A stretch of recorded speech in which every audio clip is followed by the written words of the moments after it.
discussion on the topic I gave yesterday? Yes, ma'am. In the 20th century, entire world considered USA, Russia, Japan, and some of the European countries as the global leader. But ma'am, in the 21st century, four more countries of Asia emerged. The global leader that is India and China. Ma'am, we have a problem here. Who is the global leader? Though there is not a clear-cut definition, a global leader is one who can take a major role in world affairs, maintaining peace and tranquility, and who can extend to all type of helps in preventing global crises such as climate change, food insecurity, hunger, etc.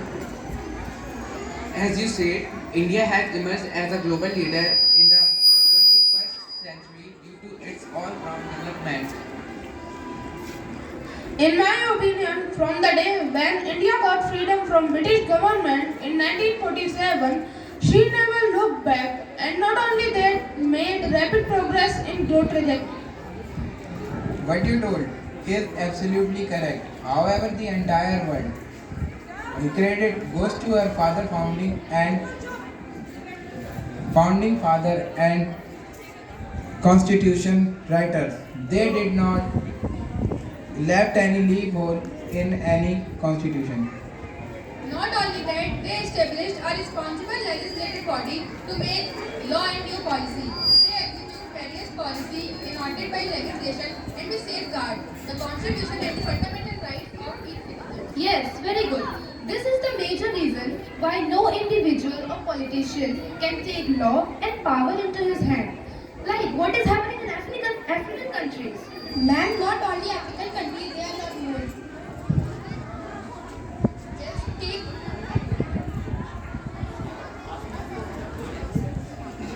take a look at the condition of our neighbor Pakistan. Pakistan is a country that got freedom with India, but the military has the power to topple the civilian government, creating instability. Our founding fathers made a system by amalgamating the best features of other democratic countries.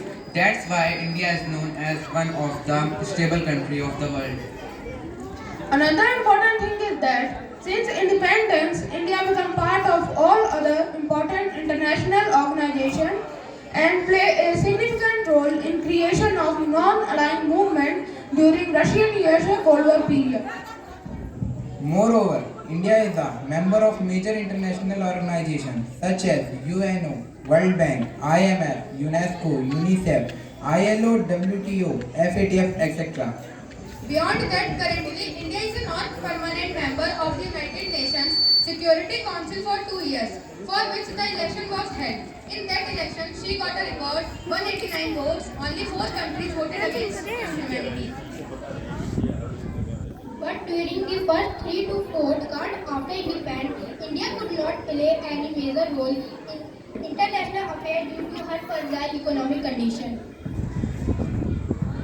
The major reason is that India's involvement in 3 major wars, 2 with Pakistan and 1 with China. India was mostly dependent on foreign aid for its socio-economic and infrastructure development.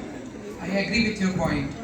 However, after 1991 economic liberalization, she has become a major contributor of aid to the third world countries. On the other hand, in 2008, India achieved a remarkable feat by becoming a trillion-dollar economy. Currently, India is at the signature of the world leader for its contribution to each and every continent of the world. Along with that, currently India is engaged with various countries for their infrastructure development, capacity building and socio-economic development. As part of South Asia, India always takes the leading role in promoting peace, financial stability, and facilitating free trade among these South Asian countries under the SAARC umbrella. India has one of the largest advanced security forces in the world. India has a strong navy, army and air force, which is not only protecting our countries but also engaged in United Nations peacekeeping process. Apart from this, 21st century belongs to the country leading food production and having large workforce, and India has both other factors. Apart from this, India is helping Sri Lanka by providing financial and technical assistance.